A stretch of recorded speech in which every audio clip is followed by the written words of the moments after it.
Silver does not reprice suddenly without reason. When it moves sharply, especially outside the rhythm of broader commodity trends, the move itself is less important than what it forces markets to confront. Repricing is not a verdict. It is a question being asked by the system. In recent sessions, silver's price adjustment has drawn attention not because of its magnitude alone, but because of its timing and character. The move did not emerge from a single headline or a clear macro release. It appeared as a shift in behavior. That distinction matters. Markets are accustomed to volatility. What they are less accustomed to is volatility that arrives without a clean narrative. When that happens, it often points to structural tension rather than speculative enthusiasm. Silver has a long history of behaving this way, remaining quiet while pressure builds, then adjusting abruptly once assumptions are tested. This is why the recent repricing deserves closer examination, not as a potential bottom or a trap, but as a signal. Signals do not tell us where price will go next. They tell us what the market is struggling to reconcile. Silver sits at an unusual intersection. It is both an industrial input and a monetary asset. It trades in paper form at scale, yet relies on physical availability that cannot be expanded quickly.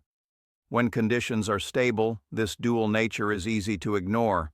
When conditions tighten, it becomes impossible. A sudden repricing often indicates that one side of this balance has moved faster than the other. Either demand has shifted in a way the market did not fully anticipate, or confidence in existing buffers has narrowed. In both cases, price adjusts not to predict the future, but to reflect friction in the present. Importantly, this kind of move does not require widespread participation to matter. It only requires enough participants to reassess assumptions at the margin. That reassessment can happen quietly, through positioning changes, delivery preferences, or risk management decisions that never make headlines. This is why focusing on percentage moves alone misses the point. Large moves driven by speculation tend to fade quickly. Moves driven by structural reassessment tend to linger, even if price consolidates. The difference lies in behavior, not momentum. For professionals and researchers watching silver, the key question is not whether the move continues, but what it reveals. Are market participants reacting to short-term opportunity, or are they responding to a mismatch between paper expectations and physical or institutional constraints? If your interest in silver extends beyond trading narratives and into how market structure transmits stress, this is the moment where attention becomes valuable. Consider subscribing if this approach, focused on interpreting signals rather than forecasting outcomes, aligns with how you prefer to follow markets. The core issue is simple. Silver's repricing is asking the market to re-examine assumptions it has been comfortable with for too long. Understanding which assumptions those are is more important than predicting the next price move. To do that, we need to examine how silver's structure amplifies small shifts into visible repricing, and why those shifts often surface suddenly rather than gradually. To understand why silver's repricing surfaced so abruptly, it helps to look at how its market structure absorbs pressure over time. Silver does not adjust continuously, it stores imbalance. For long stretches, opposing forces cancel each other out quietly. Industrial demand offset by paper supply, physical tightness masked by financial flexibility. When that balance holds, price appears calm even as tension accumulates beneath it. This accumulation phase is where most observers lose the signal. Because price remains contained, the assumption forms that the system is stable.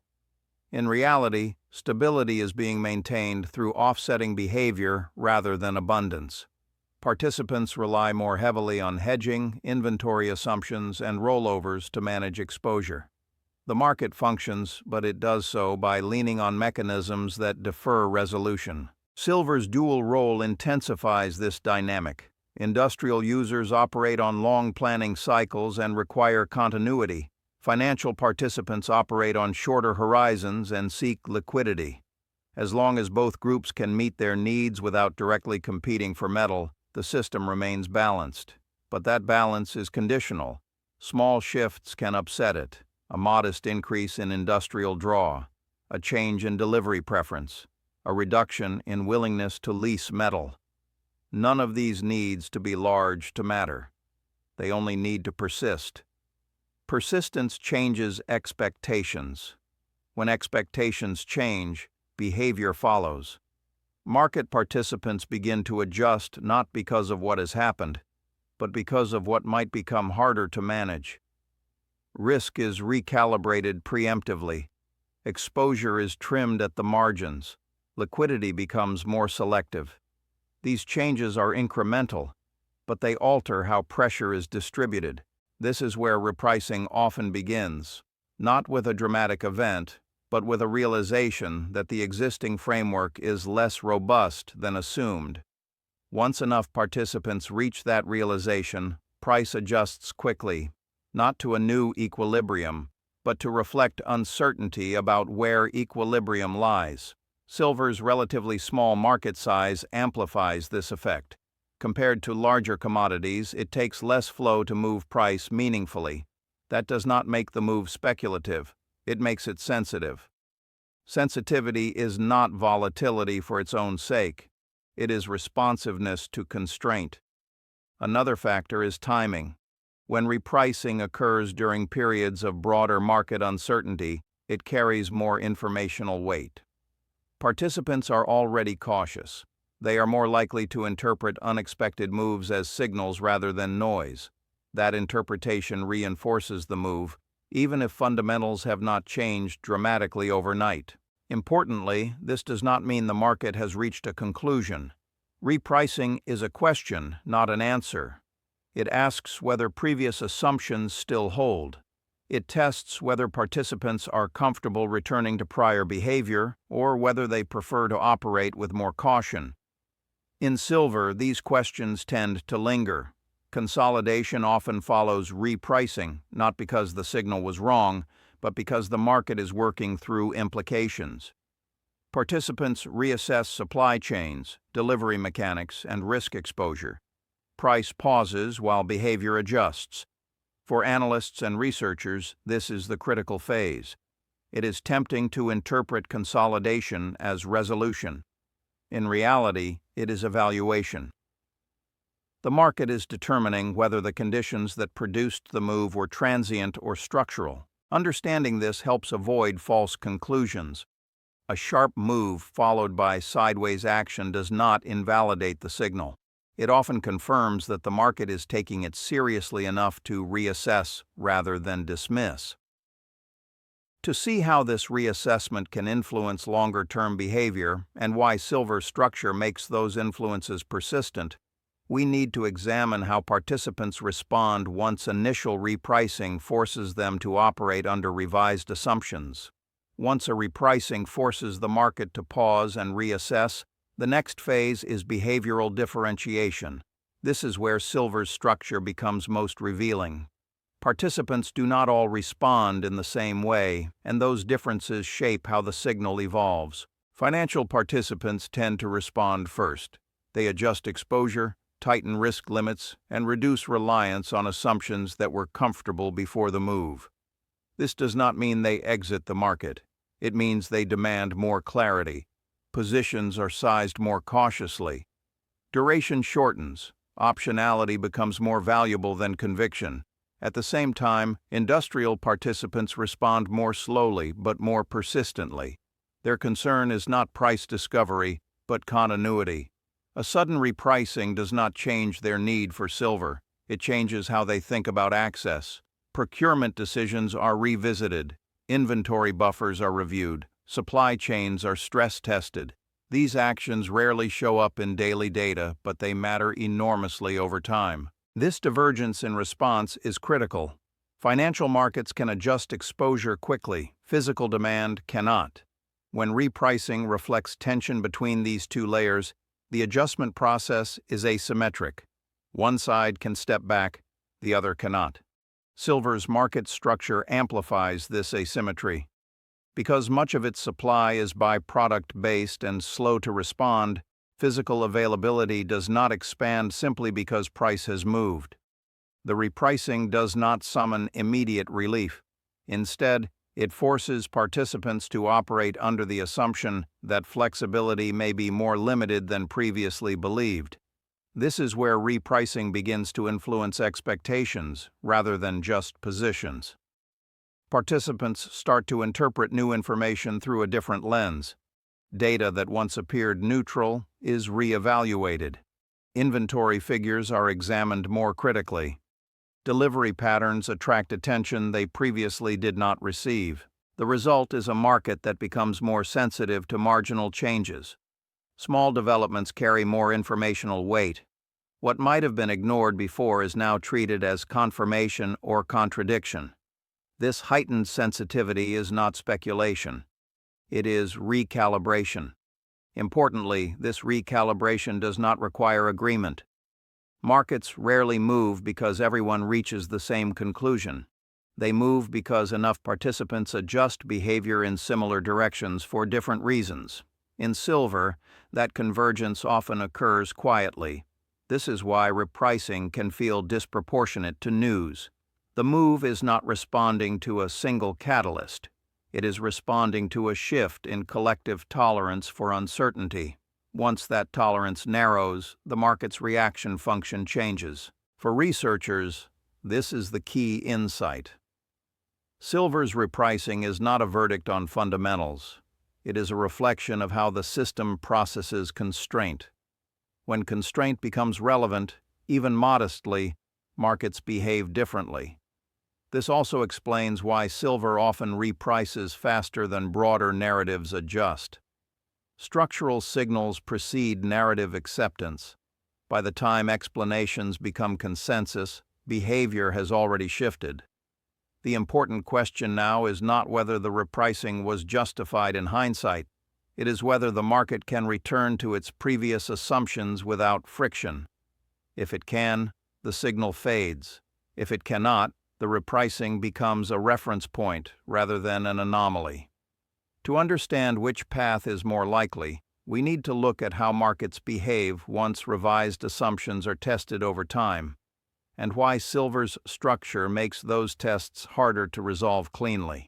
As revised assumptions begin to circulate through the market, the next phase is not escalation but normalization under constraint. This is where silver's repricing starts to influence day-to-day behavior in ways that are easy to miss if attention remains fixed on price alone. Markets do not immediately abandon old frameworks. They test them. Participants observe whether conditions allow a return to prior behavior without penalty. Can exposure be rebuilt smoothly? Can delivery assumptions be relaxed again? Can liquidity absorb renewed participation without resistance? These questions are answered gradually through repetition rather than declaration. In silver, these tests tend to be inconclusive. The structure does not provide clean resolution. Physical supply remains slow to respond. Industrial demand continues independently of market sentiment. Paper markets retain flexibility, but that flexibility now carries a premium. The result is a system that functions, but with altered incentives. One visible effect of this shift is how volatility is treated. Instead of being traded aggressively, it is managed cautiously. Participants hedge more dynamically. They are quicker to reduce exposure when uncertainty rises and slower to re-engage when conditions appear calm. This dampens extremes, but it also reduces depth. Reduced depth changes how the market reacts to incremental information. Moves that once required significant catalysts now occur with smaller triggers. This does not mean the market is fragile. It means it is operating closer to its constraints. Another effect is the growing importance of timing. In a market with ample slack, timing is secondary. In a market under constraint, timing becomes decisive. Entry and exit matter more. Liquidity windows narrow.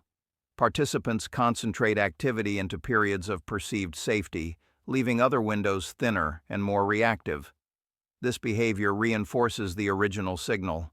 The repricing did not create constraint. It revealed it. Once revealed, constraint begins to shape outcomes even if prices stabilize. Crucially, this phase often coincides with narrative confusion. Price may consolidate or retrace, leading some observers to dismiss the repricing as noise.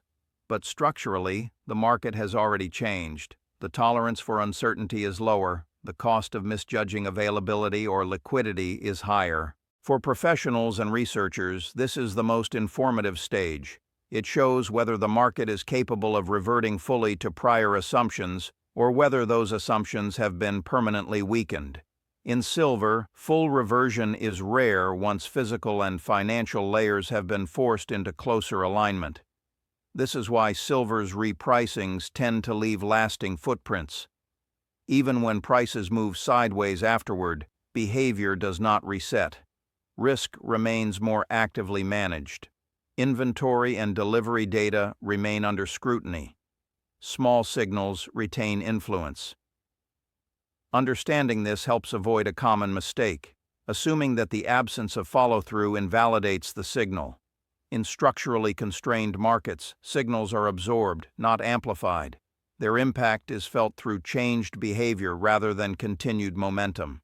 To complete the picture, we need to examine how these behavioral changes eventually surface in perception and narrative, and why, when they do, the adjustment often feels sudden despite having been underway for some time. The final stage of a sudden repricing is not confirmation through price, it is confirmation through interpretation. Markets eventually adjust not because prices continue to move, but because participants stop treating the move as an anomaly and start treating it as information. This is where silver's recent repricing settles into its true role. It ceases to be a moment and becomes a reference. Once behavior has adapted, once exposure is sized differently, liquidity is treated as conditional, and assumptions about availability are held more cautiously. The market no longer needs price to keep moving to validate the signal. The repricing has already done its work. It has forced a reassessment of how resilient the system really is. This is why attempts to classify the move as a bounce or a trap miss the point. Those labels assume that the market's task is to decide direction. In reality, the market's task is to decide tolerance. How much uncertainty can it carry? How much flexibility does it still possess? How confident can participants be that existing buffers will function as expected? Silver's structure makes these questions unavoidable. Its supply is slow, its industrial demand persistent, and its financial layer highly abstracted. When repricing occurs, it compresses these layers closer together. That compression does not need to persist in price to persist in behavior.